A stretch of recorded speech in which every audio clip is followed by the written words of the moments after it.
এখানে আছে 14 ফিট আছে। 14 ফিট আর ড্রেন সহ আছে 16 ফিট। আচ্ছা 14 ফিট লাগে না, কম লাগে। তারপরে বেশি দিছে কারণ হলো গরুর পিছন দিয়ে যাতায়াত করা কষ্ট। আর আপনার হাউসটা আছে 3 ফিট।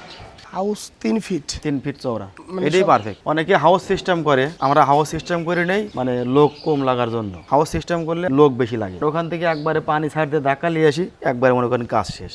আর হাউসের সমস্যা হলে আপনার বিভিন্ন জায়গায় জায়গায় আপনার ফুটো করা লাগে। অনেকে পাইপ লাগা দেয়, অনেকে বোতল লাগায় দেয়। দেখা যায় পাইপ দিয়ে পানি ঢুকতে চায় না, ময়লা আটকে যায়, এতে আপনার লোক বেশি লাগে। এবার আসলে পানি ধাক্কা নিয়ে পানি ধাক্কা দিলে একেবারে পরিষ্কার হয়ে যায় না? পাশ থেকে হয়।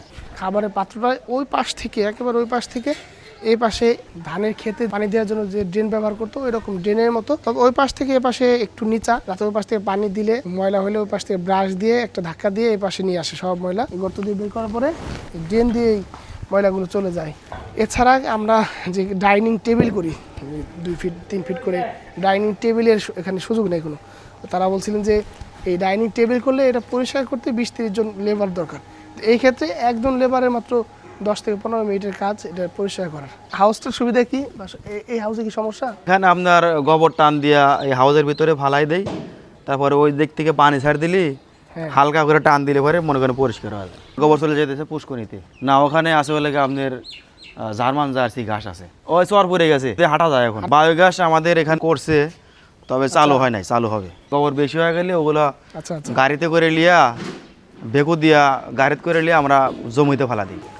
এই গাঁথনির ভিতরে এই লোহার পাইপটা ঢুকাই দিছে এবং পাইপের উপরে 1 ফিটের কম 10 ইঞ্চির মতো একটা অ্যাঙ্গেল দিয়ে একটু সামনের দিকে আগায় দিছে যেন গরু ঘাড়ের এই জায়গায় না বাজে। এবং তারপরে এই লোহার পাইপটা দিছে, এই লোহার পাইপটা দিছে যেন গরুগুলো ভিতরে এপাশে চলে না আসে বা খাবারের পাত্রে পাড়া না দেয়।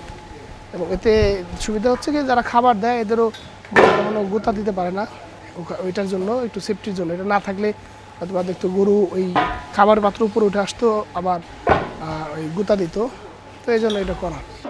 এই মাঝখানে এটা ফাঁকা রাখছেন কেন? এটা মাঝখানে জায়গা রাখছে ফুল বোনার জন্য। এই গাড়ি মাঠে গরু ছেড়ে দেই, ওই মাঠে আমাদের কাজে লাগে, গোবর ফালা দিই। 14 ফিট চড়া রাখছেন, এই গরু তো 14 ফিটও হচ্ছে না। সার এগুলো বড় বড় সার, এটা তো 20 ফিট লাগবে, এজন্য তো বেশি জায়গা রাখছে। পাশ দিয়ে আবার 5 ফিটের মতো উপর দিয়ে একটু বেড়া দিয়ে দিছে, নিচে কিন্তু বেড়া নাই। এইগুলা সব হচ্ছে চারপাশে খোলামেলা, উপরে সেটার উপরে 4 থেকে 5 ফিট হচ্ছে একটা বেড়া দিয়ে দিছে যেন বৃষ্টির পানি ভিতরে না ঢুকে। এবং এই 2 শেডের মাঝখানে কোনো বেড়া নাই এবং পিছনেও বেড়া নাই, শুধু বাতাস আসে দেখে শীতের দিনে একটা পর্দা টানায় রাখছে। 2 পাশে ভেন্টিলেটর রাখছে, এদিকে দিনের বেলায় কোনো লাইটের দরকার নেই, এ পাশেও রাখছে। হাইটটা এখান থেকে 20 ফিট হবে, একেবারে মাঝ বরাবর 20 ফিট। তো লোহার পাইপ দিয়ে নিচে ঝুলাই দিছে হলো ফ্যান। এখানে সব গোবরগুলা মানে এই 2টা শেড, ওই পাশে একটা শেড, প্রথম শেডটা হচ্ছে ওই পাশে, তারও আগে হলো বাছুরের শেড, তারপরে হলো গাভিন গরুর শেড, এই সার শেড। এই সব শেডের ময়লাগুলা ওই পাশ থেকে হলো গিয়া ময়লাগুলা ড্রেন দিয়ে পাশে আসে, এখান থেকে গোবর সহ ময়লাগুলা এই দিক দিয়ে আইসা এই পানির সাথে এই ড্রেন দিয়ে বেরোয় যাচ্ছে, বেরোয় চলে যাচ্ছে ওই পেছনে একটা পুকুর আছে, সেই পুকুরেই গোবরগুলো সরাসরি পড়ে।